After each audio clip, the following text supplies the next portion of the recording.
Olá, eu sou Beth Gravina. Estamos aqui para mais uma leitura do livro Valores Cristãos, de Jacques Leclerc. O valor da vida. Segundo a tradição cristã, o mês de novembro é consagrado especialmente aos nossos queridos defuntos. Enfeitam-se as campas de flores e nas igrejas celebram-se missas pelas almas do purgatório. É também tempo de pensar particularmente não só nos nossos falecidos, mas na nossa morte, na nossa condição humana de mortais e no que isso representa na nossa vida. Viver muitos anos. Numa tarde de ano novo, passeava eu pela estrada e, ao passar por uma casa, vi aproximar-se uma família, pai, mãe e 2 filhos. Estes corriam na dianteira ao encontro da avó, que saía de casa, e gritavam com toda a força os seus votos de felizes festas.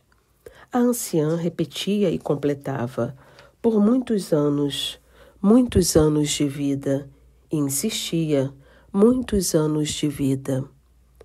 Viver muitos anos. Primeiro viver, ser feliz quanto possível, mas o essencial é viver. Só temos uma vida. Recordo-me terem me ensinado que há 2 vidas, a presente e a futura. Por que se diz então que só há uma vida? Porque toda a gente o diz, até os cristãos. Viver muitos anos. Não teremos coisa mais importante para ensinar às crianças? Jesus morreu aos 33 anos, Pascal aos 39, São Tomás de Aquino aos 49, Santa Teresa do Menino Jesus aos 24, São Francisco de Assis aos 44, Alexandre Magno aos 33. E não me parece que tenham sido vidas malogradas. E lembro-me com pesar de certas vidas longas que se apagaram na noite da caquexia. Não seria mais importante viver bem do que viver muito tempo? É certo que uma coisa não exclui necessariamente a outra, mas, na verdade, terá grande importância viver muitos anos? Ainda se fôssemos felizes? Mas também a felicidade não é o fim da vida.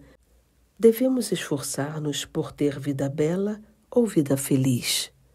Uma vida longa muito confortável, num estado de semiconsciência, ao abrigo de todo perigo e de toda emoção forte, poder-se-á chamar vida bela? Consistirá nisso a felicidade? Viver bem. O nosso tempo perturbado é próprio para essas considerações. A bem dizer, quase nos obriga a isso. A morte, que noutros tempos parecia abstrata aos que tinham saúde, tornou-se ameaça constante.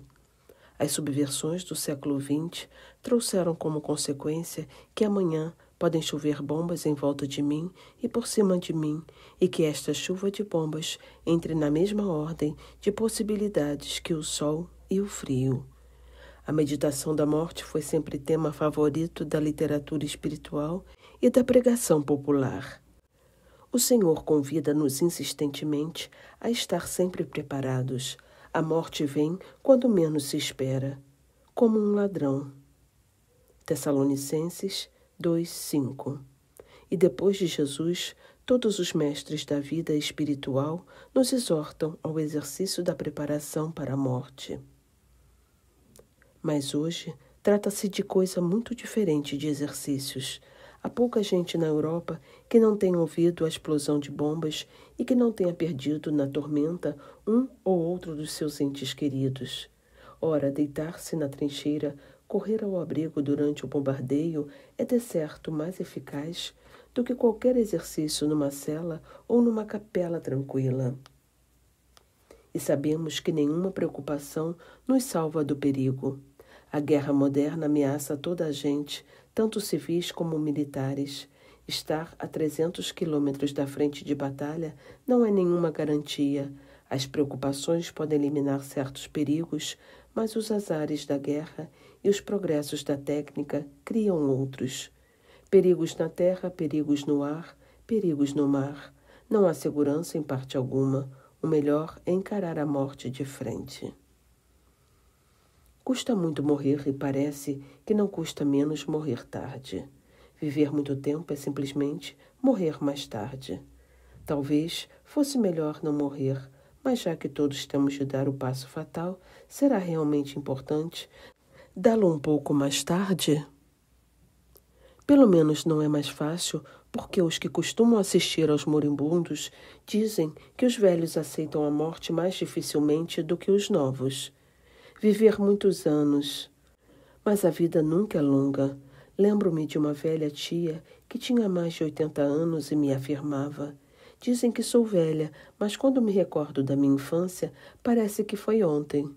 E o cardeal Mercier, com 74 anos, à hora da morte, dizia aos seus familiares que era duro partir, quando havia ainda tanto que fazer neste mundo. O que é curto não é viver mais ou menos anos, é estar no tempo, ser finito, quando se tem aspirações de infinito. Ter um fim quando não se deseja terminar e quando se sabe o que é terminar. Os animais não o sabem, acabam sem o saber, e a aspiração da maior parte dos nossos contemporâneos é acabar como os animais. O primeiro cuidado dos que assistem aos doentes consiste em despertar neles a consciência do seu destino eterno. O nosso tempo fez um esforço imenso para prolongar a vida e conseguiu-o. A duração média da vida do homem duplicou desde há meio século nos nossos países. Não custa tanto morrer? Terão os homens menos medo? Nunca tiveram tanto. É sempre demasiado cedo para morrer. Parece que quanto mais se vive, mais se deseja viver. Prolongar a vida não resolve nada. Aquele que vive 80 anos não julga ter vivido mais do que aquele que viveu 20. E se o homem pudesse viver 100 ou 200 anos, a situação seria a mesma. Seja qual for o dia em que a morte se apresenta, o homem dirá sempre: já? Só temos uma vida. É verdade, em certo sentido, pelo menos. Só temos uma vida neste mundo para a empregarmos bem. Mas o emprego da vida é diferente da sua longevidade. Viver muito tempo? Não. Viver bem. Uma vida bem empregada pode ser breve. Uma vida mal empregada pode ser longa.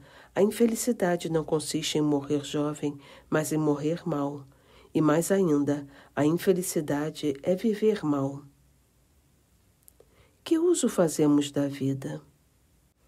Como temos infalivelmente de morrer, será grande importância que seja mais cedo ou mais tarde? O que importa é viver bem, já que a vida é sempre breve e a impressão desta brevidade é mais forte nos velhos do que nos jovens. Retardar a morte não pode ser o fim da vida. Só há uma vida, disse. E é verdade, mas perde-se infalivelmente. Não há nada a fazer. O problema não consiste em conservá-la ou perdê-la, mas em perdê-la um pouco mais cedo ou mais tarde. E há outro problema. Que uso faremos da nossa vida? Foi-nos dada para a conservarmos com 1000 cautelas, a fim de que se extinga o mais tarde possível, ou para cumprir a missão que o Senhor nos confiou? E se no cumprimento desse dever ela se abrevia alguma coisa? Não que tenhamos o direito de nos matar, mas temos obrigação de trabalhar em tudo quanto seja da vontade de Deus. Pode suceder que no desempenho da nossa missão a vida seja abreviada. Os jovens soldados que partem para a frente de batalha podem ser os primeiros a morrer.